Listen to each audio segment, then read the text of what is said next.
आपकी जो प्रेपरेशन होती है पार्ट 2 की, जो आपने घर में बैठ के करना होता है, और उसके बाद आप फिर हॉस्पिटल जब जाओगे, क्योंकि अगर आप 10th of April से भी जाओ और 3 वीक्स भी हॉस्पिटल में गुजारो, daily we go daily in the morning, मैं तो कहूँगी सुबह 8 या 9 बजे चले जाओ, शाम को 5 बजे वापस आओ। और इतने में जितने ज्यादा आप लोग हो सकते हो बैठो, और एक ही पेशेंट को बार बार, एक को डिस्कस किया, 2-3 पेशेंट्स रख लो, वो डिस्कस करो, एक ही से इतने सिनेरियोज निकलेंगे कि आपका इतना कुछ कवर होगा मिलके। और फिर वहां पर एग्जाम में तो सारी प्रैक्टिस ही बोलने की है। और जब एक ग्रुप में 5-6 लोगों के ग्रुप में बैठ के एक बंदा प्रेजेंट कर रहा होगा ना, तो उसकी इतनी गलतियां निकलेंगी कि एक एक चीज से इतना कुछ डिस्कस होगा कि एग्जाम में जाके अगर वही चीज आ जाती है फॉर एग्जाम्पल आपके एग्जाम में, तो आप बहुत ही एक्स्ट्रॉर्डनरी परफॉर्म कर लेते हो, क्योंकि वो चीज आपने की होती है। और वो सारे लोग जो एग्जाम की प्रिपरेशन कर रहे हैं, उनके पास तो वैसे ही इतनी वो गलतियां निकालने के लिए होती हैं और इतना कुछ डिस्कस करने के लिए होता है। तो इट्स ऑलवेज बेटर कि ग्रुप में आप करो, चलो 5 नहीं तो 2 का तो ग्रुप हो एटलीस्ट। और पूरे दिन में देखो कितने केसेस डिस्कस कर लोगे, और उनमें से कुछ तो एग्जाम में उसी तरह आ जाएगा। तो बाकी जो पिछले सारे महीने थे वो घर में भी अगर पढ़ लिया है, लेकिन आखिरी महीना जो है ना, वो you have to sit in a group, better in a hospital patients के ऊपर, और फिर डिस्कशंस करो। ये एक टिप है एग्जाम के लिए, अब आखिरी महीने की टिप एक्चुअली। ठीक है, सो गुड। अच्छा, आज हमने करना है, क्या उसे कहते हैं, अरे सॉरी, एक मिनट, एंडोमेट्रियोसिस हमने करना है। मुझे बहुत सारे लोगों ने एक्चुअली वॉलंटियर का कहा था। जाहिर है सबके सब तो नहीं वॉलंटियर कर सकेंगे, लेकिन जो भी अब यहाँ पे मेनी डॉक्टर्स जो भी इस वक्त ऑनलाइन भी है, जो भी कोई एक पे बारी बारी कर लेते हैं, और फिर I give you different scenarios, और फिर उसमें जिस जिसने वॉलंटियर करना हो वो हैंड रेस करे। तो I can see many names, Nazish, Lubna, इन सब ने मुझे कहा हुआ एक्चुअली, इकरा। तो जो भी आप लोगों में से पहले करना चाह रहे हैं आप कर लो। चलो, इकरा ने सबसे पहले किया हुआ हैंड रेस, तो लेट्स मैडम स्टार्ट मैं विद करूँ? इकरा। मैडम बिल्कुल ठीक है, मैं अच्छी बात। मैडम लुबना। मैं प्रेजेंट मैडम मैं प्रेजेंट नहीं करना चाहती, लेकिन मेरी एक जी क्वायरी मैडम, मैं है और करूँ? एक रिक्वेस्ट भी है। ठीक है। मैडम वो ये ठीक है, है कि इकरा query करते पेपर हैं, में एक ना मिनट बाद मैं बताती हूँ। जी, चलो आप बताओ। मैडम जी, पेपर में ना एंडोमेट्रियोसिस तकरीबन हर दिन ही आता है, और इसे हम पढ़ के बिल्कुल। भी जाते हैं, लेकिन अटेम्प्ट करने का तरीका नहीं आता। मेरा मसला ठीक ये है। होता है कि मेरे पास जब भी आता है ना, तो इसमें 2 एस्पेक्ट्स होते हैं, एक इनफर्टिलिटी और दूसरा पेन, दोनों इकट्ठे होते हैं। एक को मैं पकड़ती हूँ तो दूसरा मुझसे ग्रैब नहीं होता, दूसरे को पकड़ती हूँ तो पहला ग्रैब नहीं होता, टाइम खत्म हो जाता है। हम्म, अब मुझे समझ नहीं आती कि पढ़ा हुआ है, लेकिन मैं इसे अटेम्प्ट कैसे करूँ? बहुत जबरदस्त, आपने अच्छी बात है, अपना एक्सपीरियंस भी बताया। दिस इज सो इम्पोर्टेंट, और ये मैं आपको वैसे स्टार्ट करने से पहले ही मैं इसका तरीका आपको बताती हूँ। और ये मैं आपको सच्ची बात बताऊं, it's not only for exam, आपको ये कि शायद जब आप क्लिनिक करो या ओपीडी में बैठो तो endometriosis you'll be dealing every day, और आपके पास पीछे, for example you sitting in an OPD और पीछे आपके कोई 20 मरीज वेट कर रहे हैं, you have to cover each and every aspect in a patient. Pain भी उतना इंपॉर्टेंट एस्पेक्ट है एंडोमेट्रियोसिस में जितना इंपॉर्टेंट ये वाला एस्पेक्ट है इनफर्टिलिटी का। तो बिल्कुल इसको मैं आपको भी बताती हूँ कैसे करना है। ठीक है, सो हम लुबना से प्रेजेंट का कर लेते हैं, और सपना, डॉक्टर सपना से कर लेते हैं, ठीक है। हाँ जी मैडम, ठीक है मैडम। बिल्कुल। सो केस करते हैं, उससे इकरा को भी जरा पता चल जाएगा कि हमने कैसे दोनों चीजें लेके चलनी है। इसमें 2 चीजें इंपॉर्टेंट है, मैं पहले बताती हूँ। एंडोमेट्रियोसिस का अगर केस एग्जाम में आएगा तो कहाँ पे कैंडिडेट फंस सकता है? एक तो डायग्नोसिस के लेवल पे, क्योंकि दिस इज ये एक बहुत ही, जिसे कहते हैं ना, मैं जब क्लासेस देखती हूँ, एक फ्रीक्वेंटली आस्क्ड क्वेश्चन है कि पेशेंट की कॉम्प्लेक्स सिस्ट है, हम क्या ट्यूमर मार्कर्स भी कराएंगे, हमें कैसे पता चलेगा कि इट्स नॉट अ मेलिग्नेंसी? और कहाँ इनफर्टिलिटी, कहाँ मेलिग्नेंसी, इन दोनों को मतलब फिर अब हम अपने ट्रैक से उतर जाते हैं। We start talking about malignancy, and the case is actually of endometriosis and subfertility. And then there is another aspect, मुझे कुछ candidates ने इस दफा तो नहीं, पहले पिछली क्लासेस में ये भी बताया कि they even got confused because it was not a case of infertility or endometriosis or malignancy, but it was a case of tuberculosis. So ये डायग्नोसिस के लेवल पे फंसना, अगर आप डायग्नोसिस से बच के निकल जाओ तो मैनेजमेंट सच्ची बात बताओ, एंडोमेट्रियोसिस की management keeps on changing. If you meet different doctors, even आज के दिन तक भी, अगर if you go to conference you see doctor presenting on who is more supporting surgery for endometriosis, and then you'll see another doctor who is performing his research, who is supporting the medical treatment more. या फिर कोई ये भी कि कहीं कहते हैं कि आप इसमें कुछ भी ना करें और बस सिर्फ फर्टिलिटी की ट्रीटमेंट शुरू कर दें। सो सच्ची बात है, अगर आप हार्ड एंड फास्ट रूल देखो कि क्या चीज ठीक है, every day the management of endometriosis is changing. हमारे पास मेरा ख्याल है नाइस की जो लास्ट गाइडलाइन है वो 2017-18 की है, लेकिन अगर आप पेपर्स उठाओ, टॉक्स या रिसर्च या बहुत सारी चीजें, तो उसमें बहुत सारी चीजें और भी ऐड हुई हैं। तो मैं आपको एक इजी सा तरीका बता देती हूँ। पहले हम जल्दी से इसी तरह के केस को कर लेते हैं। पहले लुबना ने करना है या डॉक्टर सपना ने करना है मैडम मैं प्रेजेंट? पहले करूंगी, डॉक्टर लुबना। चलो ठीक है मैडम लुबना। डॉक्टर लुबना लुबना। मैं, हाँ लुबना है कोई आपके पास सिनेरियो या कोई चीज, या मैं आपको बताऊं? नहीं मैडम, आप दे दें। ठीक है, तो हम ये इकरा वाला ही कर लेते हैं ताकि इकरा का की क्वेरी भी जरा सॉल्व हो जाएगी। So patient is 32 years of age and she is married for 8 years and she presents with the ultrasound report showing bilateral complex cyst. On one side there is 3 into 4 centimeter cyst, and on the other side there is 5 into 6 centimeter cyst. And now how will you manage? Her husband's report is normal. Okay. Then, madam, after mutual introduction, rapport building and confirming the biodata given to me, I will inquire from the patient about her LMP, about her last menstrual period, and then I will inquire that whether that why her ultrasonography was done. Either she is having any symptoms, and regarding the dysmenorrhea, any history of dyspareunia, intermenstrual bleeding, postcoital bleeding, or and then any history of heavy menstrual bleeding along with the colicky abdominal pain, any history of ovulation induction, or any history of early menarche, any history of ovarian, endometrial, or breast in herself or in her family, or any history of OCP intake. Then I will inquire about any history of cyclical lower abdominal pain along with the parectal bleeding or hematuria, any history of abnormal vaginal discharge along with uterine instrumentation, any history of long-standing cough with evening rise of temperature, or either she is having any contact with a tuberculous person, or any history of altered urinary and bowel habits. And regarding her subfertility, I will inquire from the patient from how long they are trying for conception. As her husband's semen analysis report is normal, either any workup regarding her ovulation or tubal patency test, or any treatment the couple has taken up till now. After this, I will take her past medical history, any history of hypertension, diabetes, asthma, epilepsy, then the past surgical history, any history of regarding past surgical history, I will inquire about any history of laparoscopy done up till now, and then I will inquire about her family history and socio-economic history. After this, I will move towards the examination of the patient. Madam, examination start करूं? हम करते हैं start. ठीक है, your history was alright. फिर बार बार हर class में कहती हूँ कि आपने मेडिकल टर्म्स कोशिश करें ना बोलें, कोशिश क्या करें ना ही बोलें, क्योंकि वही बात है ना कि आपकी छोटी छोटी चीजें भी मैटर कर रही होती हैं। आपने जैसे डिस्मेनोरिया या इंस्टेड आप मेंस्ट्रुअल पेन की बात करो, है ही ये एंडोमेट्रियोसिस का केस। इसमें तो pelvic pain is very very important और सब फर्टिलिटी। पेल्विक पेन की आपने इन दो ही एस्पेक्ट्स की हिस्ट्री ज्यादा इलेबोरेटेड टाइप की लेनी है। एक तो आपने डिटेल में लेना है कि पेन की, जिस तरह हम पूरी हिस्ट्री लेते हैं कि अब साइकिल से related, when it starts, when it ends, how it ends, is it related to the posture, site, location, intensity, relation with posture और रिलेशन विद द साइकिल्स। इसी तरह और फिर जब जहां पेन की बात हो उसमें यूरिनरी और बाउल सिम्टम्स नहीं भूलने। एंडोमेट्रियोसिस में पेन इतनी इंपॉर्टेंट है क्योंकि एक्चुअली व्हेन यू टॉकिंग, अगर प्री ऑपरेटिवली आप पेशेंट से पूछो तो एक तरह से ऐसा लगता है कि आपने उसकी सारी इंट्रा ऑपरेटिव फाइंडिंग्स देख ली, क्योंकि कई दफा पेशेंट इतनी स्पेसिफिक कंप्लेंट बताते हैं। पिछले दिनों I saw patient and she was so specific in her complaints and I was surprised कि laparoscopically when I saw inside it was exactly what she was saying. उसको रेक्टल पेन भी थी, उसको bladder pen भी थी, urine pass करते हुए भी थी, उसको of course chronic pelvic pain भी थी, उसको पीरियड्स रिलेटेड भी थी, और intraoperatively obviously endometriosis was so wide spread कि वो रेक्टम तक भी गया हुआ था, even bladder was involve. So then I realise कि अगर आप पेन की हिस्ट्री को बहुत एलैबोरेट करके लो तो शायद प्री ऑपरेटिवली आप तैयारी में होते हो कि मैं स्पेशली एग्जाम में भी और अदरवाइज भी, अगर आपने कंप्लीट एक्सरसाइज करनी है डिजीज को, तो maybe you may even need to involve a rectal surgeon जहां पे आपको कंप्लीट एक्सिजन की जरूरत पड़ी हो।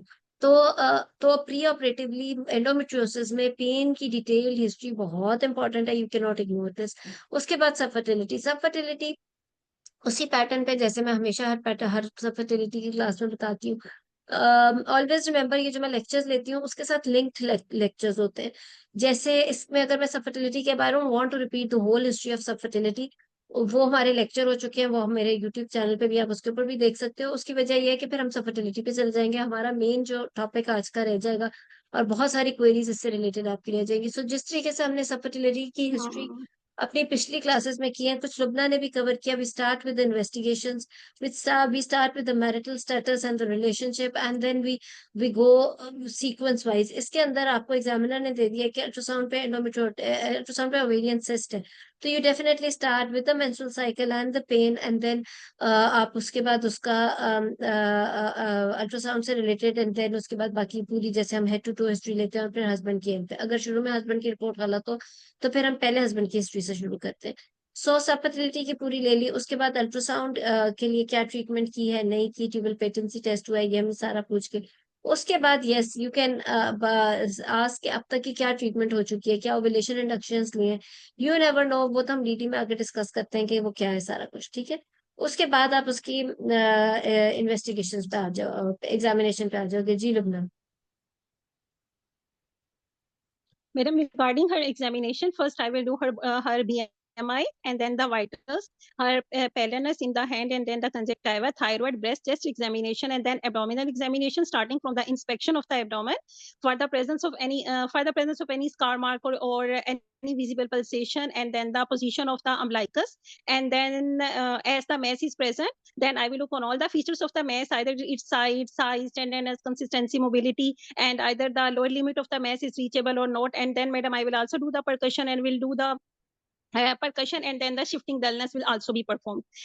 After this, I will do the local examination, starting from the inspection of the vulva and vagina, and then I will do the speculum examination, in which I will specifically look on the vagina and the posterior fornix for the presence of any cyst or nodule. Then I will do the bimanual examination for the uterine size, position, tenderness, consistency. And madam, I will also look on these features as bilateral cyst is present. Then I will try to find out the features of the cyst. Either it is a cyst is either it is a tender cyst. What was the consistency of the cyst? And I will also try to find out the size of the cyst. ठीक है, good. अच्छा, आप बोलते बड़ा अच्छा, points बड़े अच्छे बोलते हो, लेकिन एक जो प्रॉब्लम है ना, आप बहुत तेज बोलते हो और बहुत मोनोटनी से बोलते हो। सुनने वाला, even I may be missing few things that you are saying, जब लेकिन गौर से सुनो तो पता चलता है कि ये तो बहुत अच्छी बातें करी। तो आपने एक अपनी स्पीड थोड़ी सी स्लो करनी है, बीच बीच में सांस भी लेना है। और दूसरी चीज ये कि एक मोनोटनी में नहीं बोलना। अब when you know you are आपको खुद भी पता होता है कि आप कुछ स्पेशल बात कर रहे हो। If you are talking about shifting dullness और percussion note और anything which you think is important because message नहीं है, तो थोड़ा रुको और फिर ताकि एग्जामिनर को ना रजिस्टर हो। बिकॉज वो इतना ज्यादा, एक तो वाइवा ले रहे हैं इतने सारे लोगों का, they are also human beings, और वहां पे बैठ के नींद भी आ रही होती है, आप जाग भी रहे होते हो, सो भी रहे होते हो, और बोर भी हो जाते हो। देन फिर आप अपने बहुत बहुत सीनियर लोग होते हैं, उन्होंने अपने इतने इंपॉर्टेंट एस्पेक्ट्स लाइफ के छोड़ के वहां पे बैठे होते हैं, ध्यान थोड़ा थोड़ा उधर भी जा रहा होता है।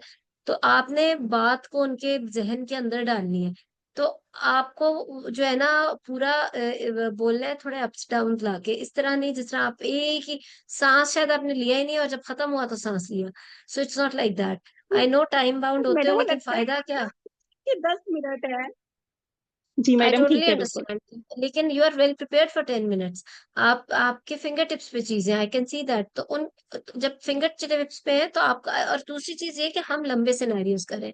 वहां पे जो लंबे सिनेरियोज है वो डिवाइड हो जाते हैं दो स्टेशन में। ऐसा नहीं होता, उन्होंने पूरा स्टडी करके वहां स्टेशन बनाए होते हैं। वो ऐसे नहीं होता कि लंबे, हमने तो इस टॉपिक को कवर करना है, चलो ठीक है हमने 10 मिनट्स की हम उस तरह से प्रैक्टिस कर रहे हैं। लेकिन वहां पे इतना पे ये नहीं समझना कि बहुत टाइम भाग रहे हैं, क्योंकि हो सकता है अगर लंबा, जैसे ये वाला अगर टॉपिक है तो उसमें हिस्ट्री, एग्जामिनेशन, इन्वेस्टिगेशन का एक स्टेशन हो और फिर अगले स्टेशन पे इसकी मैनेजमेंट डिस्कस हो। या फिर अगर उन्होंने छोटा बनाना होगा तो वो डायरेक्ट इसकी मैनेजमेंट पे आ जाएंगे, थोड़ा लंबा सिनेरियो देके, जिसमें हिस्ट्री, एग्जामिनेशन दिया होगा, इन्वेस्टिगेशन दिए होंगे, और आपने सिर्फ ट्रीटमेंट ऑप्शंस डिस्कस करनी है। तो टाइम उस तरीके से उन्होंने भी मैनेज किया होता है। तो लेकिन जो इम्पोर्टेंट बातें कर रहे हो, जो अच्छी बातें कर रहे हो, जब एग्जामिनर सुनेगा ही नहीं तो नंबर कैसे देगा? ठीक है, तो आपने वो करना है। I think you were all right. हम मैथ्स का एग्जामिनेशन ठीक है काफी दफा कर भी चुके हैं, आपने अच्छी प्रैक्टिस की हुई है। इन्वेस्टिगेशंस पूछे। madam. Besides the baseline investigation, including the complete blood count with date, hemoglobin in gram per deciliter, total leukocyte count and platelet count, madam आप साथ साथ दे देंगे और शुड आई कंटिन्यू? हाँ, मैं देती जाती हूँ। आप यूं करो कि चलो इसके अंदर 9 HB है।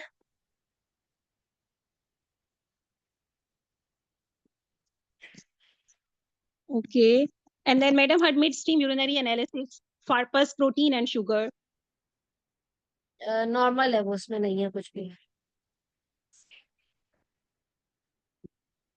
Okay. And then her blood sugar fasting or 2-hour blood sugar random. Fasting ही अवेलेबल है, वो 92 है। Okay. And after this, her blood group and RH factor.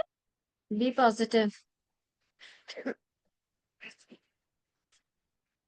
Viral serology, including hepatitis B surface antigen, anti-HCV, and anti-HIV. Negative.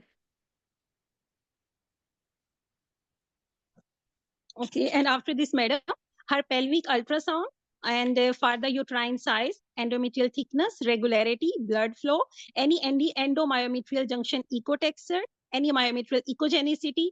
And madam, as the cyst has been given, size of the cyst has been given, I would like to know about more features of the cyst. What was the surface of the cyst? Either it is a smooth or irregular, either the blood flow of the capsule is present, either the capsule is ruptured. What was the septi? Either if the septi are present, then the thickness of the septi, any papillary component, and either the ascites was present or not. अच्छा, uterus इसकी 10 week size है। और इनका जो है ये endometrial myometrial एकोटेक्सचर में भी डिस्टॉर्टेड है। और सिस्ट वही कॉम्प्लेक्स है, और नो असाइटीज और वो सारा कुछ नहीं है। Okay, then, madam, I would like to know about the tumor markers, including the alpha fetoprotein, beta HCG, lactate dehydrogenase level, and CA125 level. CA125 इसका 200 है, बाकी नहीं कुछ भी available. And madam, regarding her fertility workup, her serum FSH and serum LH level day 2, serum day 21, progesterone level in day 28 cycle, her hysterosalpingogram report, or if available. HSG 3 years back का है, उसमें tubes patent आई हुई है। Madam, any laparoscopy, diagnostic laparoscopy, if done, I know, would also like to not done, see the. वो नहीं हुआ हुआ। Okay. Okay. After, ठीक है. After this, madam, I will counsel my patient that on the basis of history, examination, and the investigation, she is having most probably she is sorry, having कह रहे हो, एक minute, sorry endometriosis. Sorry However, the sorry, एक minute, एक minute, sorry. आप अभी management discuss करते हैं, जी जी मैडम. इन्वेस्टिगेशंस की बात पहले पूरी कर लेना। आपकी ठीक थी इन्वेस्टिगेशंस, पर वही वाली बात कि आपने रजिस्टर कराना है एग्जामिनर को कि आप क्या मांग रहे हो और क्या स्पेशल मांग रहे हो। The way you are asking investigation is also important. Exam जो है ना, वही बात है, हर दफा कहती हूँ कि स्किल्स का भी है, नॉलेज का भी है, एटीट्यूड का भी है। आपका एटीट्यूड जो है ना, वो एक ऑर्गेनाइज्ड तरीके से नजर आना चाहिए। बहुत इन तीनों सेगमेंट्स के इक्वल मार्क्स है। इसमें से ये नहीं है कि एक बहुत नॉलेजेबल कैंडिडेट है लेकिन उसका एटीट्यूड ऐसा है कि चीजें गिर रही हैं, एक चीज वो भूल गई है, पहले बोल रही है फिर बाद में बोल रही है। Attitude should be such that you are very organised, you know कि आपने अपने पेशेंट से क्या निकलवाना है, यू नो। और उसके अलावा ये कि आपने एग्जामिनर के दिमाग में भी क्या लेके जानी है चीज, और अपने वाइवे को किस तरीके से आगे लेके जाना। इवन आप मैनेजमेंट भी बोल रहे हो तो एक सीक्वेंस में बोल रहे हो, ये हैपहैजर्ड आगे पीछे वो वाला काम भी ना हो। तो इन्वेस्टिगेशन जब आपने मांगी, देखो जो बेसलाइन है उन सबको भी मांगने का एक तरीका है। आप सारे जब यूरिन शुगर सब मांग चुके हो, फिर ब्लड ग्रुप पे आए हो, you know it's better to start with the blood group. Sugar आप इस तरह के पेशेंट में, शी इज 32, एक लेवल काफी है, आइदर आस्क फॉर रैंडम और आस्क फॉर फास्टिंग और just ask for any blood sugar level, she is not diabetic. और 32 में क्या शुगर होनी है Okay. उसको? हाँ, एक लेवल आया और फिर आपको शक हुआ तो आपने चलो और कराई, क्योंकि अगर आप पेशेंट को ओपीडी में लिख के दे रहे हो fasting and 2 hours after after anything like meal और तो क्या वो 2 सैंपल्स जाके देगी? पहले फास्टिंग की जाके कराएगी, फिर कुछ खाएगी, फिर 2 घंटे बाद जाके कराएगी। It's very inconvenient, she is not high risk patient for diabetes anyways. तो आपने उसको इस तरीके से नहीं करना, आपने उसको एक लेवल, बस कोई सा भी कह दो, रैंडम कह दो, कुछ भी ना कहो, सिर्फ ब्लड शुगर कह दो रैंडम, फास्टिंग भी ना कहो। तो वो अच्छा, उसके बाद जब Okay. आपने सारे ब्लड ठीक है टेस्ट मैडम। मांगे तो सारे ब्लड टेस्ट मांगे, फिर आपने हैप्पैज़ार्ड नहीं चलना, फिर आप अल्ट्रासाउंड, फिर hormonal profile, it's not like that. जब आपने ब्लड टेस्ट बोले तो आपको सारे ब्लड टेस्ट बोलने हैं। उसमें if you think you want to get the hormonal profile done, तो वो Okay. ब्लड टेस्ट के साथ ही आएगा, ठीक है? यानी कि आपने बेसलाइन मांगे, उसके बाद जो ठीक है। स्पेसिफिक है उसमें हार्मोनल प्रोफाइल और ट्यूमर मार्कर्स एक साथ ही मांग लियो, ब्लड टेस्ट सारे एक साथ, राइट? उसके बाद आपने अल्ट्रासाउंड रिपोर्ट मांगी। फिर अगर आपने सब फर्टिलिटी से रिलेटेड इन्वेस्टिगेशन जैसे हस्बैंड की रिपोर्ट या एचएसजी मांगना है तो अकॉर्डिंगली उसी तरह ही आपने करना है। आपने उसके अंदर एचएसजी का यूं ही करना है कि फिर विद डेट, क्योंकि सिर्फ वो आपने कहा था वेन एवर और जिस भी साल में इट्स डन तो वो आप करिए, तो वो भी ठीक है। तो आपने इसको उस सीक्वेंस में मांग लेना है, ठीक है? और बाकी ये कि यस, हम ट्यूमर मार्कर्स की बात कर चुके हैं, किसी ने वो कहा है चैट के ऊपर, ठीक है? और फिर मैनेजमेंट, बाकी आई थिंक इन्वेस्टिगेशन पर ऑल राइट। किसी ने अभी तक कुछ ऐड करना है, पूछना है तो पूछ लें। मैडम, आपने बोला कि ट्यूमर मार्कर ब्लड टेस्ट के साथ ही मांग ले। मैडम, अगर अल्ट्रासाउंड नहीं मिलेगा तो ट्यूमर मार्कर पहले कैसे मांगेंगे? Good, very good question. इसमें अल्ट्रासाउंड है, इसलिए मैंने कहा, वरना हम्म। फॉर एग्जाम्पल तो फिर तो डेफिनेटली, जैसे हमने अपनी और क्लासेस में बात की हुई है इससे रिलेटेड, क्या उसे कहते हैं, हमने जैसे बाकी क्लासेस में बात की थी, ओवेरियन सिस्ट वाली पिछले दिनों में हमारी क्लास हुई है, उसका शायद लेक्चर मैंने अभी तक अपलोड नहीं किया, वो मैं कर दूंगी। उसके अंदर मैंने हाँ आपको जी मैडम। बताया था कि कब आपने ट्यूमर मार्कर्स मांगने, before management of course. If ultrasound report is not normal, it's showing complex cyst, तो फिर आप उसको उसके बाद मांगोगे, ठीक है? ट्यूमर मार्कर्स अकॉर्डिंगली,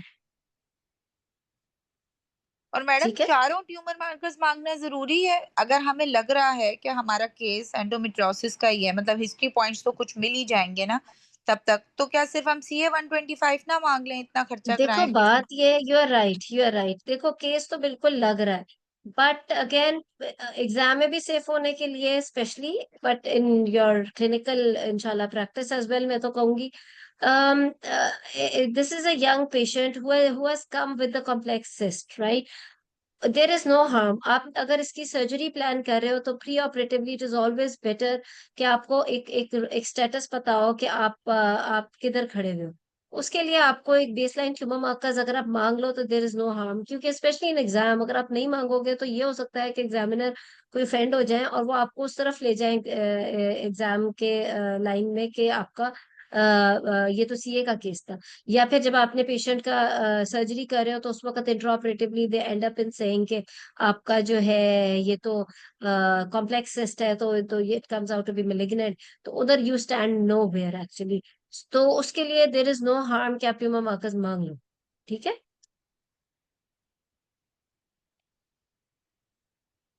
और एक चीज और, जिंदगी का असूल मैं तो कहती हूँ याद रखो, any tumour can happen in any age group, number one. और सेकेंडली ये कि आपने प्री ऑपरेटिवली पेशेंट का कंप्लीट स्टेटस देख के जाना है। अगर आप गाइडलाइन उठाकर देखो ना, तो गाइडलाइन तो ये भी इस हद तक कहती है कि आपका अगर एंडोमेट्रियोसिस का केस है, आप लोगों ने ना बोलना है एग्जाम में, ना करना है, ऑल्दो गाइडलाइन ये कहती है, लेकिन हम ना करते हैं पाकिस्तान में होते हुए, ना हमने एग्जाम में बोलना है कि हम उसका एमआरआई करा के एक्सटेंट ऑफ द डिजीज तक जाए। और लेकिन उन्होंने तो कहा हुआ है कि आप एमआरआई करा के उसकी रेक्टल इन्वॉल्वमेंट, आप उसकी ये इन्वॉल्वमेंट वो इन्वॉल्वमेंट भी देखो, और अकॉर्डिंगली कोलोरेक्टल सर्जन और ये भी इन्वॉल्व करो। But we are not going to do that in exam or in our country. We don't do this. We see intraoperatively and decide accordingly. Because of the resources and also we outweigh, हम अपने country में होते हुए थोड़ा सा outweigh करते हैं चीजों को कि कहाँ पे पेशेंट को फायदा ज्यादा हो रहा है, कि इस स्टेप को करने में या इस इन्वेस्टिगेशन को करने में पेशेंट की मैनेजमेंट किस हद तक इफेक्ट ज्यादा हो रही है तो हम उस तरफ जाएं। इसीलिए आपका जो FCPS का एग्जाम है इंशाल्लाह, उसमें बहुत सारी चीजें आपने हैphazardly नहीं बोलनी, उसमें you can even fail your exam if you like in this type of patient. If you go for MRI in this type of patient, you may not even pass your exam here, FCPS का। MRCOG और बाकी exam में थोड़ा सा और scenario है। लेकिन similarly अगर आप ऑल ऑफ अ सडन किसी में डॉपलर मांग लो ऑब्स्टेट्रिक्स में और उसमें इंडिकेटेड नहीं है, और unless you are not able to justify your investigation, तो यू मे नॉट इवन फिर बिकॉज हमें पता है कि ये चीजें हमने तब करानी है जब हमारी मैनेजमेंट में फर्क आएगा। ये मैं हर क्लास में बार बार बताती हूँ, प्लीज कीप वॉचिंग। मैं उन चीजों को इतना एलैबोरेट इसलिए नहीं करी because obviously we are time bound, और हमने इस टॉपिक को ज्यादा करना है। डॉपलर, MRI, ये सब बातें हम अपने लेक्चर्स में पहले बहुत दफा कर चुके हैं और सारा कुछ यूट्यूब पे आपके पास अवेलेबल है। सो गुड लुबना, ठीक है। I hope Sadaf you got your answer. ठीक है। सो सॉरी, ये फोन बहुत आ रहे हैं, मैं कहती हूँ लुबना आप management. Okay, madam, after history examination and investigation, I will counsel my patient that all her symptoms are due to start करूं।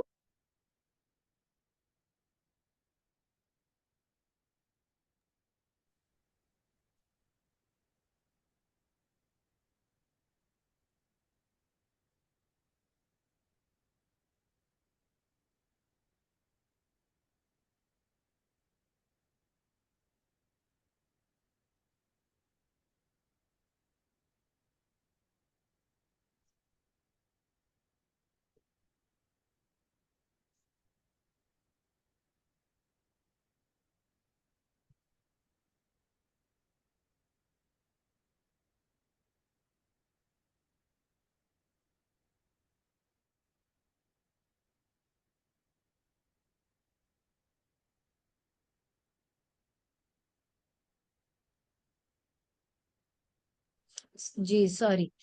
हाँ लुबना बोलो, बिल्कुल जी, प्लीज आप बताते जाओ हाँ जी मैडम। मैनेजमेंट।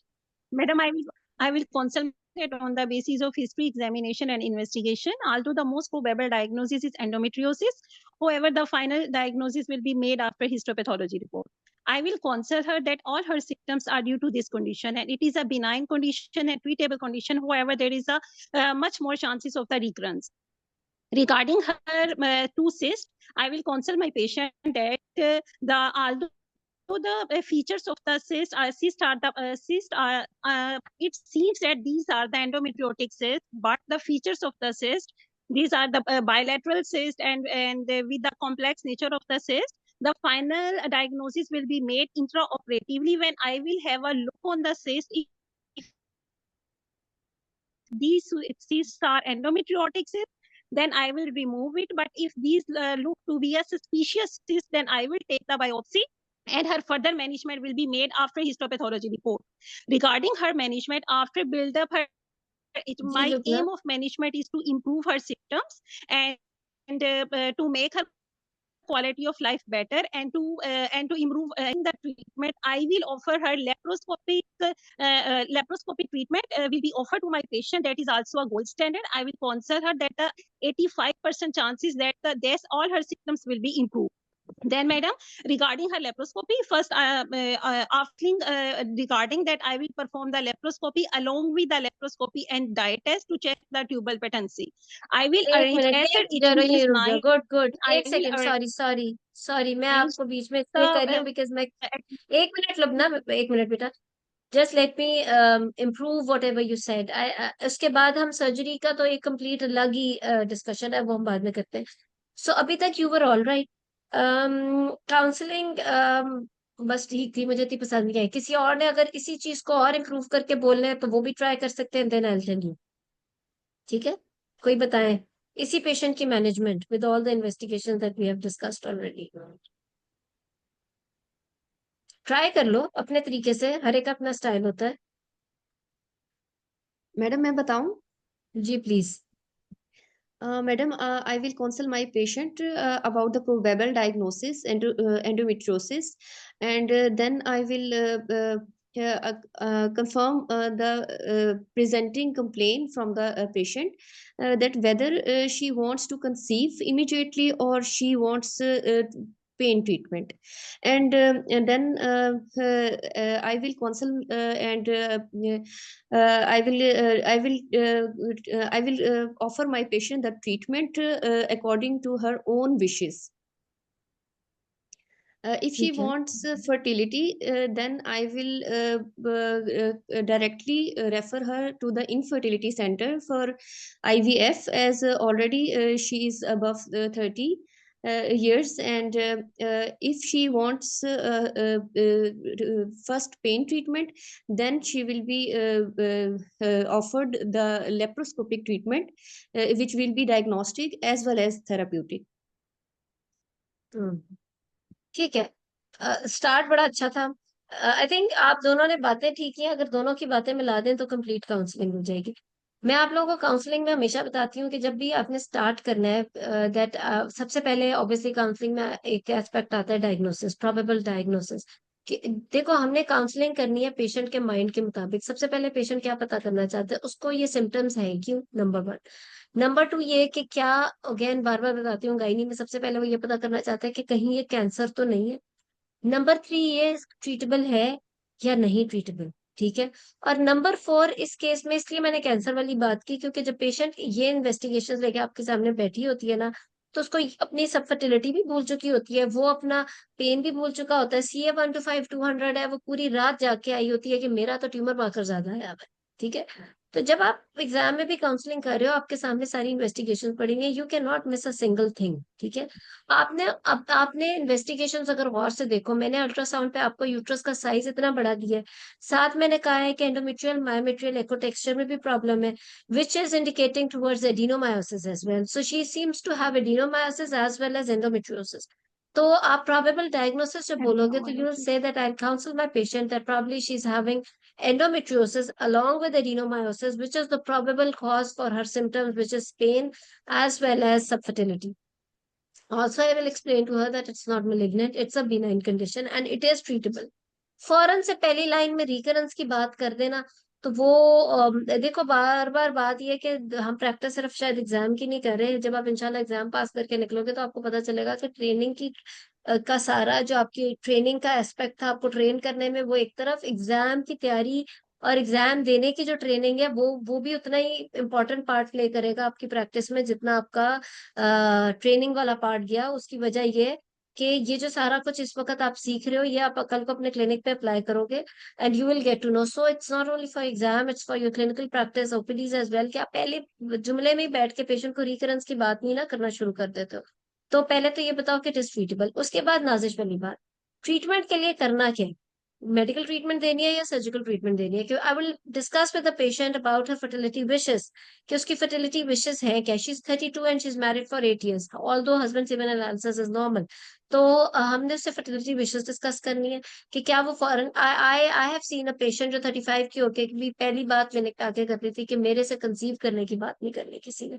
मैं जिस क्लिनिक पे जाती हूँ मुझे कहते हैं अपनी जिंदगी छोड़ो पहले कंसीव करो तो she was a case of endometriosis she said कि I just don't want to have any child in my life just treat my endometriosis accordingly now so yes we know that she's married for 8 years but even then you need to discuss with her about the fertility wishes and then decide accordingly तो आपने उसको accordingly आपने decide करना है here we are discussing more about the subfertility Nazish ने फिर कहा कि अगर पेन है तो लेप्रोस्कोपी करेंगे पेन नहीं उससे प्रॉब्लम कर रहा फर्टिलिटी है तो मैं उसे IVF सेंटर भेज दूंगी I don't think so direct IVF in endometriosis in aggressive disease बार बार बता रही हूँ माइल्ड डिजीज के अंदर डायरेक्ट IVF फिर भी हो सकता है वो रिकमेंडेड है ये मैं आपको लेटेस्ट सारी स्टडीज बता रही हूँ जैसे मैंने आपसे कहा कि नाइस की जो हमारे पास गाइडलाइन है वो तो 2017 की है but even then it is very very good उसमें जो एल्गोरिदम एंड पे दिया हुआ I think it is really good उसमें एडोलसेंस में एंडोमेट्रियोसिस से लेके हर चीज कवर्ड है बट अगर आप बिकॉज आजकल वैसे ही बड़ी डिस्कशन चली हुई है कि सब फर्टिलिटी में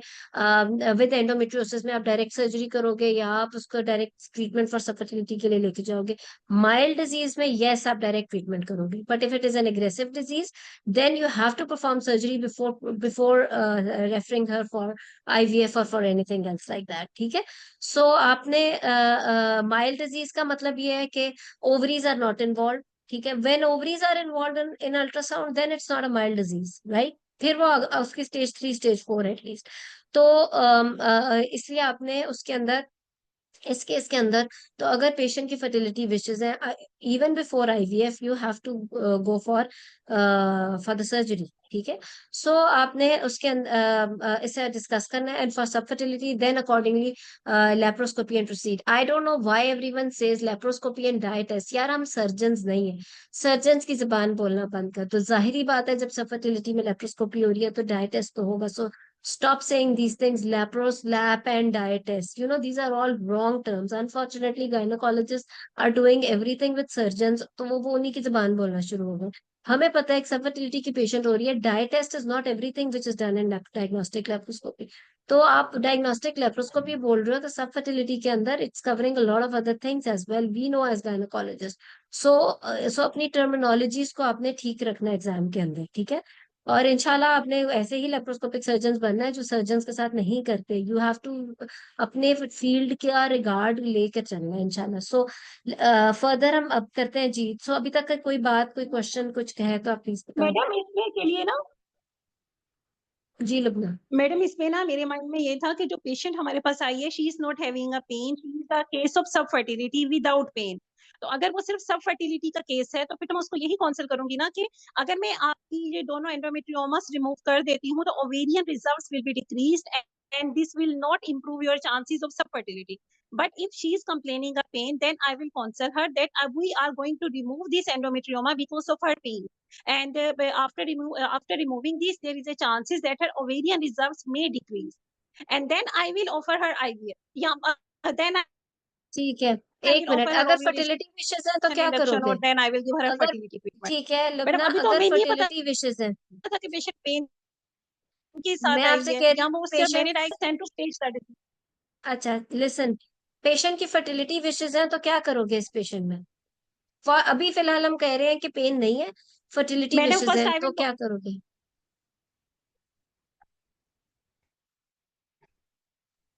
Madam, then first I will discuss with my patient. I will discuss with my patient that as she is having an endometriotic cyst and with the size that are the 5 to 6 centimeter size of the cyst, and by removing this cyst, she may decrease her ovarian reserves. It will not help in her subfertility, but it will only ease when we are going to perform IVF. It will help her in the egg retrieval. But if she is having pain, then we will perform the surgery pain to नहीं improve है, her pain and to improve pain her नहीं है quality of Lubna, life. Pain नहीं है बेटा, एक second रुक जाओ। मैंने कहा पेन नहीं है, सिर्फ फर्टिलिटी की बात बताओ। तो फर्टिलिटी की बात में अब बताओ, आपने कहा कि मैं मैडम सिस्ट अगर रिमूव पेन नहीं नहीं है तो करूंगी।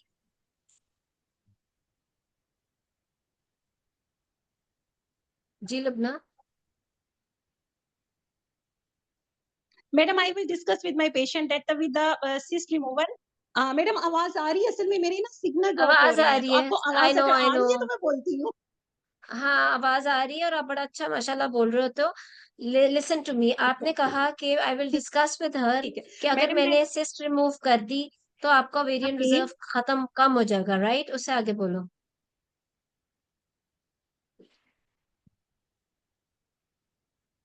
आई थिंक लुबना के सिग्नल्स ड्रॉप हो रहे हैं। आई विल टेल यू, मैं आपको बताती हूँ। लुबना बिल्कुल गलत बात कर रही है मैम इस वक्त।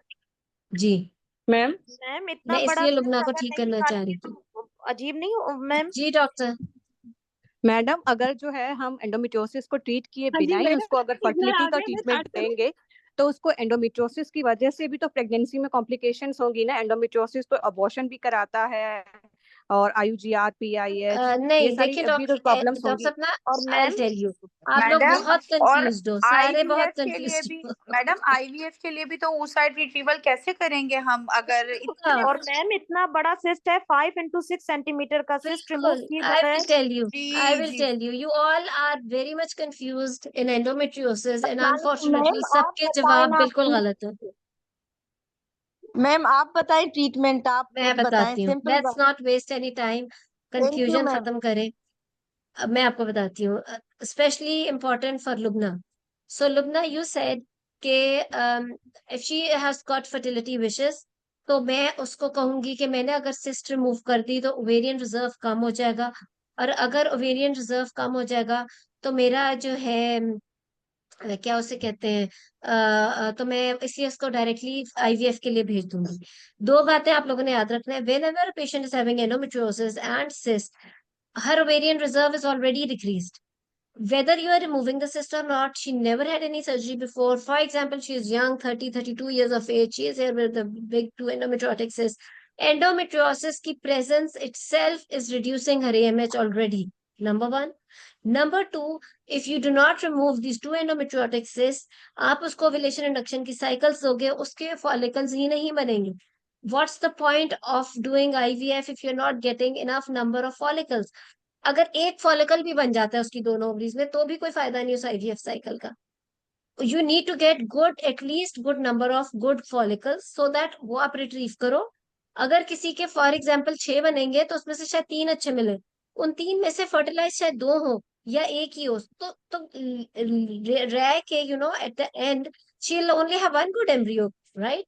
So if she has got bilateral endometriotic cyst and she's going through an IVF cycle and you are giving ovulation induction for ovulation stimulation and she's not ending up in having good number of good follicles, then what's the point in wasting her time? Because अगर आप उसको IVF के लिए भेज रहे हो और IVF वाले उसको साइकिल्स की दे रहे हैं स्टिमुलेशन और वो नहीं बन रहा, they will send her back to you and say कि लैप सर्जरी करके भेजे. होगा ये कि आप लैप सर्जरी भी नहीं कर सकते अब, क्योंकि उसे इतनी हाई डोज ओवेरियन स्टिमुलेशन मिल चुकी है कि you need to wait for at least 1 or 2 cycles ताकि उसका ओवेरियन स्टिमुलेशन खत्म हो. So you have wasted another few months of the lady जिसका पहले ही एएमएच डिक्लाइन पे जा रहा है because of aggressive endometriosis which is going on. Why am I saying aggressive endometriosis? Because ovaries are involved. ठीक है, डायरेक्ट आप आईवीएफ के लिए माइल्ड एंडोमेट्रियोसिस को भेज रहे हो.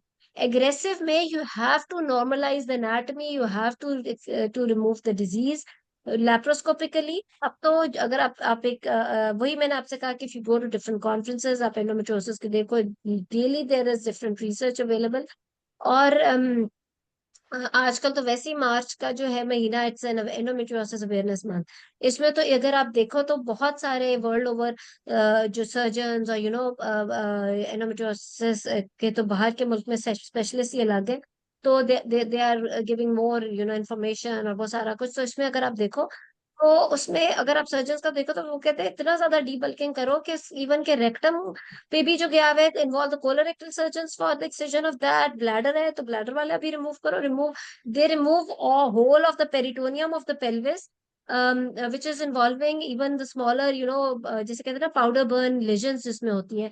तो उसमें तो इस हद तक का कॉन्सेप्ट है. हाँ, जहां पर बात आ जाती है, for example if you seeing a patient जिसकी मल्टीपल एंडोमेट्रियोसिस की सर्जरीज हो चुकी हुई है, there is again endometriotic cyst, और अब आप गए हो उसकी सर्जरी करने, लैप्रोस्कोपिक सर्जरी, उसमें स्टडीज ये कहती हैं कि you are doing laparoscopic surgery, आपने कुछ नॉर्मलाइज भी करना है ऑब्वियसली. आपने जहां पर आपको लगे कि अब इतना सा ही ओवेरियन टिश्यू बचा है कि अगर इसमें से भी मैंने सिस्ट निकालते हुए इस टिश्यू को भी निकाल दिया, तो it's better to leave the part of that cyst wall inside to preserve her ovarian tissue instead of just removing that as well, right?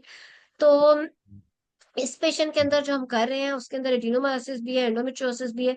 तो उसके अंदर आप इस तरीके से डिस्कस करोगे कि आपने उसको बता देना है for the fertility wish specially you will discuss with her कि it's an aggressive disease, seems to be an aggressive disease inside, और prognosis related to that. You'll be performing the surgery, AMH before surgery आप करा लो, and then you'll tell her that AMH will be already decreased because of the presence of bilateral endometriotic cyst. Endometriosis itself जो है वो follicle का count कम करना शुरू कर चुका है. तो you'll be performing a surgery, decrease of AMH तो होगा, but immediately after the surgery it's better that she goes for IVF, और जिस तरीके से भी इंट्राऑपरेटिव फाइंडिंग्स पे डिपेंड करता है. And then again considering adenomyosis. जी, एग फ्रीज नहीं कर सकते बिफोर सर्जरी? एग बनेगा तो फ्रीज करेंगे ना. अच्छा, एक एग बात और बन भी याद रखना, देखो एग्जाम में there are key words when you talking about egg freezing. You need to know exactly कि किसमें एग फ्रीजिंग है. एग फ्रीजिंग जो होती है ना वो आप मेलिग्नेंसी वाले पेशेंट्स में करते हो, और एग फ्रीजिंग नहीं होती. If a patient is married it's better to do embryo freezing, right? Egg freezing की क्वालिटी कम हो जाती है. Embryo freezing, frozen embryos are always better quality things. Egg freezing उसमें होगी जिसमें अनमैरिड है, ठीक है? और एंडोमेट्रियोसिस में एग फ्रीजिंग का कोई कॉन्सेप्ट नहीं है.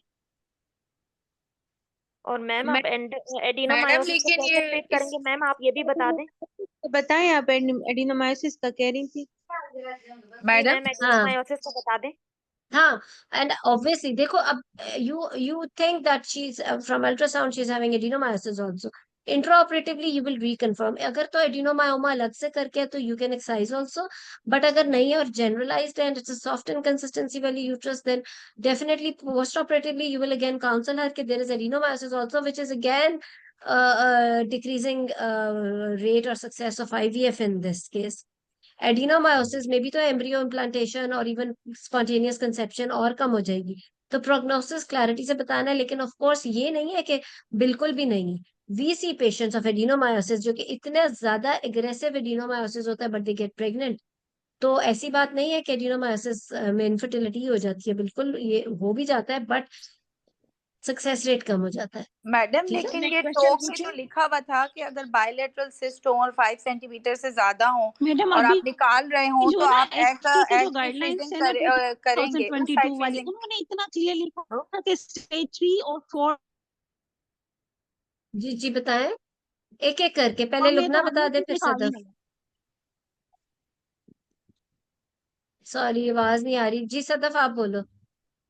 मैडम टोग में जी ये लिखा हुआ था जी कि जो मैडम, सिस्ट है ना अगर वो बायलैटरल हो और 5 सेंटीमीटर से ज्यादा की हो तो हम एक तो 3 स्टेप्स में रिमूव करेंगे, और दूसरा ये लिखा हुआ था कि उसमें हम oocyte फ्रीज करेंगे कि क्रायो प्रिजर्वेशन पहले से कर लेंगे, क्योंकि फर्टिलिटी प्रिजर्वेशन का पेशेंट को ऑप्शन देंगे, क्योंकि अगर हम बायलैटरल सिस्ट रिमूव करेंगे तो उसको बताना है कि आपके ओवेरियन रिजर्व और ज्यादा कम हो सकते हैं, क्योंकि बायलैटरल है तो ओवेरियन डैमेज हो दिस सकता है। इज बिल्कुल talk is a very good reference again, but ये भी बड़ी बात होगी कि 5 सेंटीमीटर सिस्ट के साथ उसका एक भी फॉलिकल अच्छा बन जाए। मैम एक नहीं क्वेश्चन लेकिन पूछूं। मैडम फिर आप जैसी कह रही है ना कि oocyte प्रिजर्व नहीं करने चाहिए और मैरिड एम्ब्रियो नहीं फ्रीज है। होंगे ना। इफ शी इज मैरिड तो आप उसके फॉलिकल लेके एम्ब्रियो फ्रीज कर लो और फिर आप उसकी सर्जरी करके एम्ब्रियो ट्रांसफर कर सकते हो। बट उसके हम्म, एग मिलेंगे तो होगा ना ये सारा कुछ। Bilateral hmm. Endometriosis with folic with this much amount of cyst is not like, वो नहीं होता मैम फिर मैं एक काम। क्वेश्चन पूछूं। जी पूछे। मैम यही जो हमारा केस था एंडोमेट्रियोसिस का, अब जो हमने एंडोमेट्रियोमा को रिमूव किया और एडिनोमायोसिस भी है, तो फिर अब एंडोमेट्रियोसिस को रिमूव करके तो अब आईवीएफ के लिए भेज देंगे या जस्ट काउंसल करेंगे कि प्रोग्नोसिस फिर पुअर है। इससे आगे भी आते हैं, इससे आगे आते हैं। So intraoperatively you have done all this. एक चीज और बहुत इंपॉर्टेंट कि whenever you are performing any surgery either laparoscopy और open surgery, because you may say कि I don't have facility of laparoscopic surgery so I am performing open surgery in this, that's all right. आपने option दे दी patient को, कर आप बोल रहे हो जो आपके पास है फैसिलिटी, आपने ओपन किया ऑलवेज थे नो। आप ये बात याद रखो एग्जाम में भी और अदरवाइज भी कि अभी तक हमें ये नहीं पता कि it is really not a malignancy, right. तो अगर आप ऐसे केस के अंदर सर्जरी करने जा रहे हो, even tumour markers are not 100% sensitive to rule out malignancy, only histopathology report is there, you can say कि I will keep frozen section facility available. आपने बात उसी तरह ही करनी है जैसे आप एक मेलिग्नेंसी के पेशेंट में सर्जरी करने जा रहे हैं, क्योंकि इंट्राऑपरेटिवली हो भी सकता है।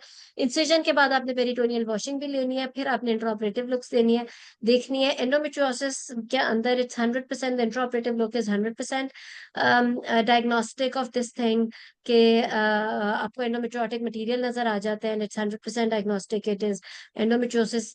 और फिर उससे उससे फर्दर फिर ऑब्वियसली आपको फिर मेलिग्नेंसी की बात करने की जरूरत नहीं है, once you see the chocolate material. और इसके अंदर फिर आप अपनी सर्जरी करोगे। You will do the cystectomy, you will have a look at the tubes, you do visualise anatomy जितनी ज्यादा रिस्टोर करो, क्योंकि एंडोमेट्रियोसिस का फायदा ही सर्जरी का तब है जब आप एनाटॉमी रिस्टोर कर रहे हो। इधर छोटी छोटी सिस्ट निकाल ली और एनाटॉमी उसी तरह जम्बल्ड अप है and you can not even see the tubes clarity, तो there is no point in performing that surgery. आपने ट्यूबों को देखना है, आपने उसका हाइड्रोसैल्पिंग्स रूल आउट करना है, there is hydrosalpinx. You will do clipping और सल्पिंजेक्टमी, प्रेफरेबली सल्पिंजेक्टमी नंबर 2 पे क्लिपिंग। और अगर हाइड्रोसैल्पिंग्स नहीं है तो definitely the tubal patency test. और फिर पोस्ट ऑपरेटिवली एंडोमेट्रियोसिस के अंदर दो चीजों पे आपकी फर्दर फर्टिलिटी की ट्रीटमेंट डिपेंड करेगी, एक उसके ओवेरियन रिजर्व की रिपोर्ट पे और दूसरा उसकी ट्यूबल पेटेंसी पे। If post operatively ovarian reserve comes out to be good, पहली सर्जरी के बाद मोस्टली एंडोमेट्रियोसिस में ओवेरियन रिजर्व अच्छा रहता है। वो ऐसी बात नहीं है कि पहली सर्जरी के बाद ही इतना कम हो जाए कि आपको फिक्र लग जाए मोस्टली। सो फर्स्ट सर्जरी के बाद आप उसका जब AMH कराओगे और ट्यूबल पेटेंसी आप देख चुके हो अपनी सर्जरी में, if both are good then you can even ovulation inductions के ट्रायल्स ना दो, मतलब उसमें टाइम वेस्ट होगा, because first 6 months are very important for conception. First year के अंदर more than 70% chance of conceiving होता है आफ्टर सर्जरी ऑफ एंडोमेट्रियोसिस। तो आप उसको IUI trials दे सकते हो and then IVF. But if tubes were not good or ovarian reserve comes out to be less, तो within first 6 months you have to perform IVF. ठीक है जी doctor Sheila. Ma'am अगर ये कॉम्प्लेक्स सिस्ट होगी तो फिर ये वाले पेशेंट जो भी होंगे, क्या प्रेजेंट सेक्शन एनालिसिस तो हमने अगर सस्पिशियस लुकिंग सिस्ट आ सकती है तो फिर ये पेशेंट कैंसर सेंटर में या जहाँ पे ये फैसिलिटी होगी वहां पर ये मैनेज होंगे इस तरह के इसकी तो पेशेंट? क्लैरिटी है हमें, इसकी तो क्लैरिटी है कि हमने कैंसर सेंटर में क्या काम करना है, हमने ऑन्कोलॉजिस्ट को कब कॉल करना है, preoperatively we have clarity. हर चीज आपके गाइडलाइंस और टॉक्स में लिखी हुई है। यू हैव टू बी, आपको अपडेटेड होना होगा। देखो आपके गाइडलाइन में भी एल्गोरिदम है, टॉग में भी है। आपको पता है कि अगर CA 1 to 5 कितना होगा तो आपने कैंसर सेंटर में करना है। आपकी रिस्क ऑफ मेलिग्नेंसी इंडेक्स की स्कोरिंग क्या आ रही है तो आपने ऑन्कोलॉजिस्ट को लाना है। तो अकॉर्डिंगली ये पेशेंट इस वक्त इस क्राइटेरिया में नहीं आ रही कि ये कैंसर सेंटर में, it has to be done in a gynaecological unit. Okay ma'am. ठीक है। मैम आप कह रही थी ना कि फ्रोजन सेक्शन एनालिसिस की जरूरत पड़ सकती है ऐसे पेशेंट्स तो में। फ्रोजन सेक्शन तो आप कहीं भी अरेंज कर सकते हो ना। If you don't have facility तो आप फिर बोल दो कि फैसिलिटी नहीं है, बट इंट्राऑपरेटिव लुक से यहाँ पे तो we are going more towards endometriosis.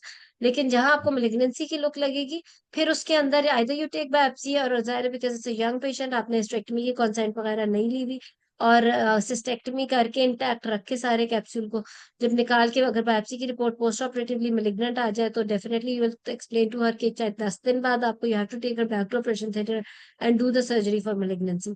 So it's better if you have a facility of frozen section. Yes ma'am. ठीक है।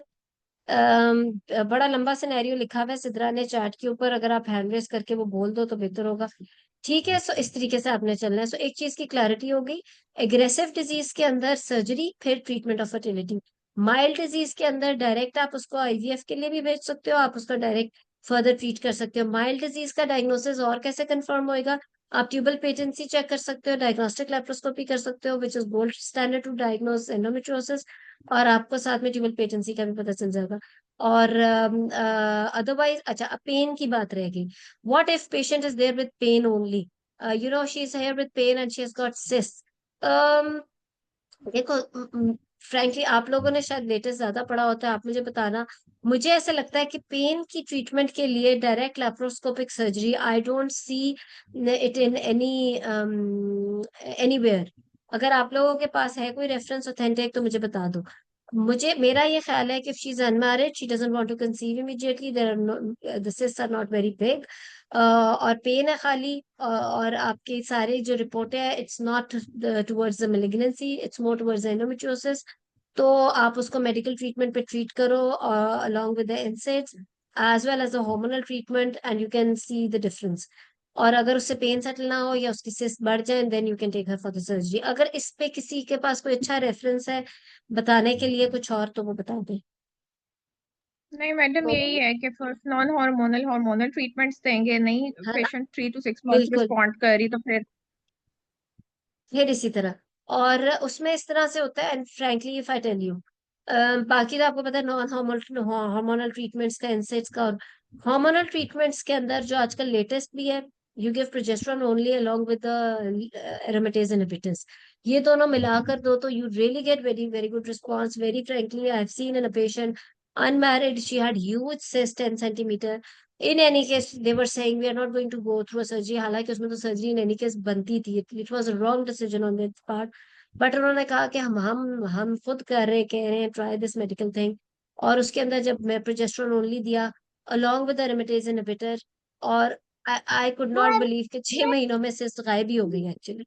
सो मैडम ये किस तरह से देंगे डोज, और किस तरह मैं से आपको इसको बता, देंगे? प्राइमलेट जो है जो प्रोजेस्टेरोन ओनली है वो आप दोगे कंटिन्यूस।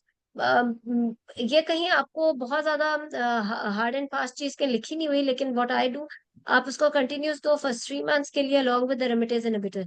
जो पेपर्स उसको सपोर्ट करते हैं उसमें तो उन्होंने लिखा है कि कंटिन्यूसली एरोमेटेज इनहिबिटर दें, लेकिन it is very very expensive. Aromatase inhibitor बड़ी एक्सपेंसिव पड़ जाती है डेली की डोज पे, अगर आप महीनों दो तो। अगर आप 3 महीने प्रोजेस्टेरोन ओनली दे रहे हो और पहला महीना सिर्फ लॉन्ग विद प्रोजेस्टेरोन एरोमेटेज इनहिबिटर दिया है, एरोमेटेज इनहिबिटर की जो डोज डेली की है वो ओडी की है। ओवुलेशन इंडक्शन में हम बीडी की देते हैं। सो फर्स्ट मंथ आपने एरोमेटेज इनहिबिटर दिया और 3 महीने प्रोजेस्टेरोन ओनली दिया।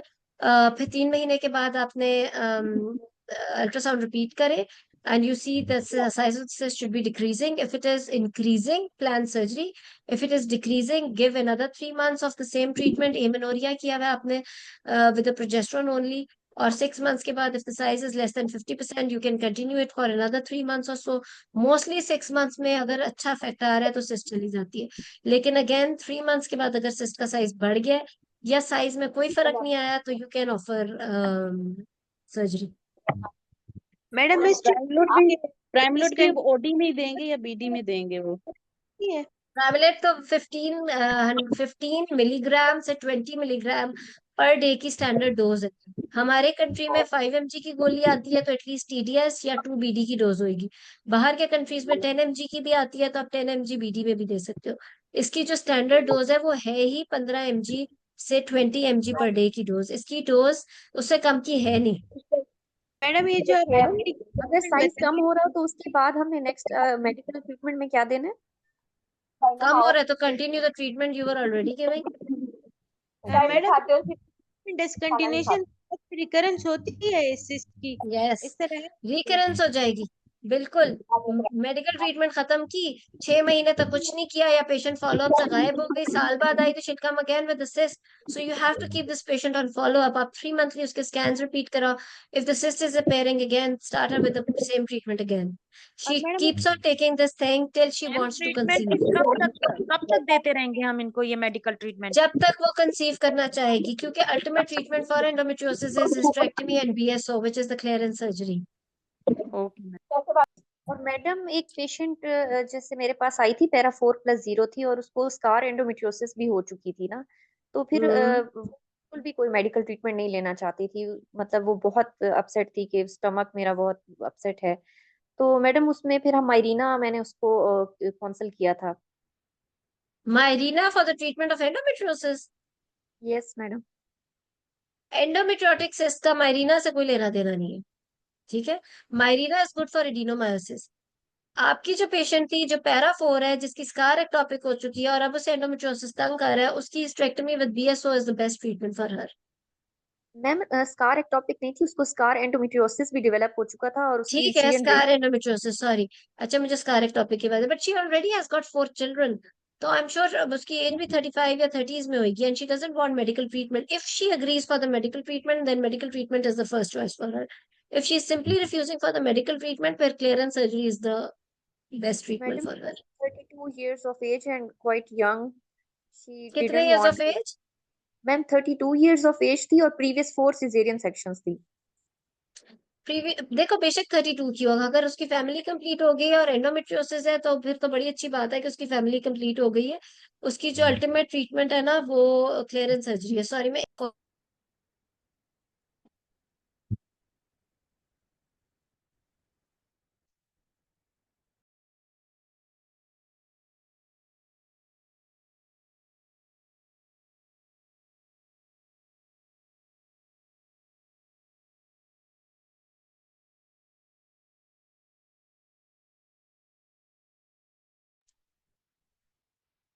जी सॉरी। सो ठीक है, तो हम क्या बात कर रहे थे? हाँ, मैंने ऐसी क्वेश्चन करना पेशेंट था। I will tell you. Nazish ने बड़ी अच्छी बात अभी की थी। पेशेंट है जिसकी फैमिली कंप्लीट है, who doesn't want a medical treatment, बार बार एंडोमेट्रियो, उसको अभी 32 के बाद भी कंटिन्यूसली मेडिकल ट्रीटमेंट वो होनी है, बार बार सिस्ट होनी है। या तो वो मेनोपॉज तक medical treatment of and on पे रहेगी, नहीं तो क्लियरेंस सर्जरी। जी, किसी और ने क्वेश्चन करना था? मैम आपने जो मैडम अभी मायरीना ट्रीटमेंट नहीं जो दे बताया सकते हम इसमें? यूज कर सकती है क्योंकि प्रेमालूट एन तो मैम नॉन मेरा कॉन्ट्रासेप्टिव क्वेश्चन था मैडम, जो हमारा प्रीवियस केस है सेम वाला, हम्म, जी जी, शायद सिग्नल का। अच्छा, हमारा भी कह रही थी कि प्रेमलेट लेते हुए भी तो कंसीव कर सकती है, इस पे नहीं रहना। Framilet is not a contraceptive, clarity तो हमें है इस बात की, but if a patient is on Framilet, her chances of conceiving is low. ठीक है, we know ovulation उसका कोई confirmation नहीं है, so हमने ये नहीं रहना कि ये conceive उसने कर पेन के लिए दे रहे हैं, ये जो ट्रीटमेंट है हम सिर्फ जी इसकी पेन के पेन लिए दे रहे हैं, बिल्कुल बिल्कुल। किसी ने बहुत ही लंबा सिनेरियो अब चैट पे, आप देखो मैं इतने लंबे लंबे नहीं पढ़ सकती, आप हाथ हैंड रेस करके बोलो ना, ठीक है, गुड। सो और मैडम कोई मेरा एक बात? क्वेश्चन है। जी नाजिश, क्विकली लास्ट क्वेश्चन जी। मैडम जो हमने अपना प्रीवियस सिनेरियो किया है, अगर वो पेशेंट अनमैरिड गर्ल है 24 ईयर की, शी इज नॉट मैरिड, उसकी बायलैटरल सिस्ट बनी हुई है और उसको सिर्फ पेन है, अब मैंने उसको पेन की ट्रीटमेंट तो दे दी, अब जो उसकी सिस्ट है by the time she get married वो तो उसके ओवेरियन रिजर्व सारे खत्म कर देंगे, क्यों? उस केस में हम आपने उसको क्या सिस्ट अंदर ट्रीटमेंट नहीं देंगे? छोड़नी, आपने सिस्ट थोड़ी अंदर, अभी यही तो बात की है, if she doesn't want to conceive medical treatment try कर लो उसके ऊपर, अगर साइज कम हो रहा है तो continue with the medical treatment, और फिर टिल शी गेट्स मैरिड आप उसको ऑफ एंड ऑन दे सकते हो medical treatment according to the ultrasound report. ये हमने इससे पहले पूरी क्लैरिटी से बात की है, ठीक है जी। अस्मा, ठीक है मैडम, वो मैं दरमियान में डिस्कनेक्ट हो कोई बात नहीं, आप गई। रिकॉर्डिंग में देखना जी। अस्मा, मैडम जो अभी सिनेरियो डिस्कस किया था मायरीना वाला, फैमिली कंप्लीट थी मैडम, अगर फैमिली कंप्लीट है then why not Mirena for endometriosis? आप कह रही थी ना कि मायरीना का एंडोमेट्रियोसिस लेना देना नहीं हाँ है ये मैडम। मैं बताती हूँ, यू आर राइट। देखो अगर उसकी सिस्ट बन चुकी है 5 5 सेंटीमीटर्स की फॉर एग्जाम्पल, तो मायरीना उसकी सिस्ट खत्म नहीं करेगा, because you are not sure that Mirena is really going to cause amenorrhoea. Mirena हम एमेनोरिया कॉज करने के लिए नहीं रखते, देर आर 20% चांसेस और सो, मे बी 50%, इसका एग्जैक्ट इंसिडेंस देख लेना कि मायरीना करेगी amenorrhoea, but Mirena will not always cause amenorrhoea, ठीक है ना। तो एडिनोमायोसिस में तो Mirena works, but endometriotic cyst अगर आ गई है ना, तो अगर आप उसका कोई भी चीज उठा के देखो रेफरेंस, उसमें मरीना एंडोमेट्रियोसिस के लिए कोई ट्रीटमेंट नहीं लिखा हुआ, ठीक है। तो आप उसको, उसकी जब सिस्ट आ गई है उसका भी तो कुछ करना है ना, मरीना रख दोगे लेकिन 3 मंथ्स के बाद सिस्ट और बड़ी भी होगी तो क्या फायदा। इंस्टेड आप या तो उसे मेडिकल ट्रीटमेंट ऑफर करो, इफ नॉट फैमिली कंप्लीट है तो clearance surgery is better for her. If she is refusing for the clearance surgery, तो फिर डेफिनेटली फिर तो फिर उसकी मेडिकल ट्रीटमेंट ही रह जाती है पीछे, ठीक है, फॉर एंडोमेट्रियोसिस। अगर उसको माइल्ड एंडोमेट्रियोसिस है, प्रॉपर सिस्ट नहीं है, तो फिर मायरीना रख सकते हैं। ठीक है, थैंक यू मैडम, थैंक चलिए वेलकम। सो आज आई होप बहुत ज्यादा क्लैरिटी की जरूरत थी, एक और अगर मैंने जाते जाते बोल दी ना तो एक क्वेरी ऐड हो जाएगी। मैंने एक कॉन्फ्रेंस अटेंड की थी, उसमें एक और ट्रीटमेंट भी दी हुई थी उन्होंने एंडोमेट्रियोसिस की, बहुत इंटरेस्टिंग थी, which is very successful as well these days. अगर आपने बोलनी हो देख लेना, वो है स्क्लेरोथेरेपी। उसमें व्हाट दे डू इज के एंडोमेट्रियोटिक सिस्ट के अंदर अल्ट्रासाउंड गाइडेड अल्कोहल वो इंजेक्ट कर देते हैं, और when they inject alcohol inside the endometriotic cyst ultrasound guided करके, तो वो कहते हैं वो बर्न हो जाती है सिस्ट वॉल, और वो वहां पर ही खत्म हो जाती है, और वो करके फिर आप पेशेंट को फर्टिलिटी के लिए भेज दो, एक्सेट्रा एक्सेट्रा। तो ये भी आजकल इस पे भी बड़ा बात हो रही है, लेकिन कोई कंफर्म्ड या कोई कोई रिकमेंडेशन उस तरह नहीं आई हुई। There are few pros and cons related to this, abscess बन जाता है एक्सेट्रा एक्सेट्रा, एक्सेस बन गया तो उसकी खुली हुई ट्यूबें भी बंद हो जाएंगी, तो देयर आर फ्यू फायदे नुकसान, बट चीज बुरी नहीं है। हाँ ऐसी पेशेंट जिसमें फर्टिलिटी नहीं फौरन चाहिए, she had multiple surgeries, you know third endometriotic surgery के लिए वो जाने लगी है, उसकी फिर सिस्ट बनी हुई है, उसके अंदर दिस में भी बेनिफिशियल, ठीक है। सो नेक्स्ट इंशाल्लाह अगले संडे, और टॉपिक अब मेरा ख्याल है थोड़ा सा ऑप्स कवर कर लेंगे, क्योंकि गायनी हमने बहुत ज्यादा कवर कर ली है, और आई होप क्वेरी सारी सॉल्व हो गई है। नहीं तो अगर इफ यू से मैडम एक सवाल पूछना एंडोमेट्रियोसिस था। पे थोड़ा सा और एक क्वेरीज काम करते हैं, मैडम अगर क्वेरीज है ना, एक काम करते हैं, सॉरी सानिया, मैं पिछले लेक्चर्स भी अपलोड कर दूंगी उसमें वेरिएंस टेस्ट के लिए, संडे से पहले क्लास रख लूंगी, ठीक है, मैं आपको जी बता मैम दूंगी कि कब है, डेफिनेटली। और आप सारी क्वेरीज लिख लो वेरिएंसेस से रिलेटेड, क्योंकि अभी और भी बहुत सारी क्वेरीज है इसमें, अभी आप लोग बोल नहीं रहे हो, मैं बोलूंगी तो आप लोगों का तो जहन हिल जाएंगे कि you know endometriosis is something जिसमें आपको क्लैरिटी नहीं होगी तो क्या आपके सर्जन को होगी clarity, you know general surgeon को होगी। It is your field, endometriosis आपने ट्रीट करना है, ऑलवेज रिमेम्बर। तो आपको हर तरीके के इसकी एस्पेक्ट पता होना चाहिए, इसकी क्लैरिटी होनी चाहिए, number one. When you are performing surgery, you should know how to restore the anatomy, आपने उसको नॉर्मलाइज कैसे करना है, पेशेंट के साथ ज्यादती नहीं करनी। उसके अलावा ये कि yes laparoscopic surgery is like a miracle for these patients, but नहीं है तो कोई बात नहीं, ओपन सर्जरी में you must be having some magical hands in your department, फिर उनके साथ मिलके ताकि पेशेंट का बेस्ट बेनिफिट हो। उसके अलावा ये कि डायग्नोसिस में malignancy versus tuberculosis versus endometriosis, इस पे डिस्कशन, सारे सवाल लिख लो क्योंकि बहुत लेट हो रहा है। हम इंशाल्लाह मंडे से पहले दिन रख लेंगे, रोजों में ही संडे से पहले, ताकि हम बात कर लें इससे रिलेटेड, सारी ओवेरियन सिस्ट की क्वेरी से रिलेटेड, ठीक है। तो इंशाल्लाह फिर विल मीट अगेन, प्रोबेबली वो दिन होगा मैडम एक क्वेश्चन था। वेडनेसडे हो सकता है सुबह, ठीक है, मैं आपको जी कंफर्म कर मैम, दूंगी। वेडनेसडे क्विकली कर लो ठीक है। क्वेश्चन, मैं मैडम तो एक रिकॉर्डिंग सवाल बंद था। कर लगी थी। जी जी। मैडम एक सवाल था बस कि अगर रिकरेंस एंडोमेट्रियोसिस के साथ आ जाती, पहले भी सिस्ट है, दोबारा भी बन गई है, तो मैडम फिर दोबारा सर्जरी पे जाएंगे फर्टिलिटी के लिए? सॉरी, फिर से पूछो, क्या कह रहे हो? मैडम रिकरेंस ऑफ एंडोमेट्रियोमा हो गया है तो दोबारा से सर्जरी करेंगे फॉर फर्टिलिटी? दोबारा से एंडोमेट्रियोटिक सिस्ट हो गई है? पहले एक दफा सर्जरी हो जी चुकी है जी। तो फिर हो गई है? ऑब्वियसली फिर तो देखना ही है ना, प्रोज एंड कॉन्स ही हैं, क्योंकि उसका फॉलिकल बनेगा नहीं एंडोमेट्रियोमा के साथ, और फिर करेंगे, ठीक है। करेंगे मैडम सर्जरी? करेंगे, फिर कैसे आईवीएफ होगा ना, फिर उसका मजीद टाइम ही वेस्ट होगा। एनाटॉमी तो जी रिस्टोर जी करनी है उसकी ना, एएमएच करके ऑफ कोर्स, ठीक है। जी मैम। ठीक है मैडम। मैम ओके मतलब फाइन। प्रॉपर फिर काउंसलिंग पेशेंट की चाहिए कि वो हमारे हाँ, साथ फिर इस तरह वो रहे ना। जाहिर है, इसीलिए तो प्री ऑपरेटिव एएमएच कराएंगे, ठीक है। चलो, जी गुड मैम। लक। थैंक